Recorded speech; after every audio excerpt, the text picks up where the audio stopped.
Oh, hello! Kapoy nga pala, no? So, today magluluto tayo ng garlic shrimp. So, sa hot pan, ilagay natin yung ating butter, hayaan lang matunaw. Then afterwards, lagay na natin yung ating minced na garlic. So, ako nga pala, no, kapag nagluluto ako nito, inihiwalay ko na yung ating shrimp sa pagpapakulo. So, yan, maglagay na tayo ng ating chorizo bilbao or chorizo. Okay lang naman yon. Either way, pampalasa lang yan para mas meaty at manamis-namis. So, hayaan lang natin siya na mag-simmer o kumbaga maluto sa butter. Then afterwards, lalagay mo na yung ating shrimp. So, lagay na natin siya. Tapag na natin siya. Haluin ng onte para mas maayos lang at fine at saka pantay-pantay yung pagkakaluto sa shrimp.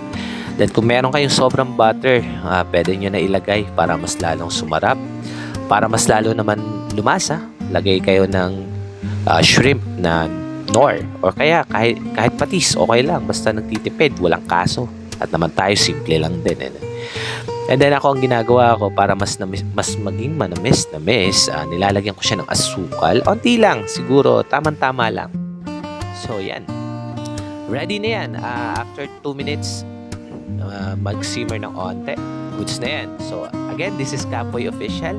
Like, follow, and share. And subscribe na din kayo para mas matulungan ako. Maraming salamat.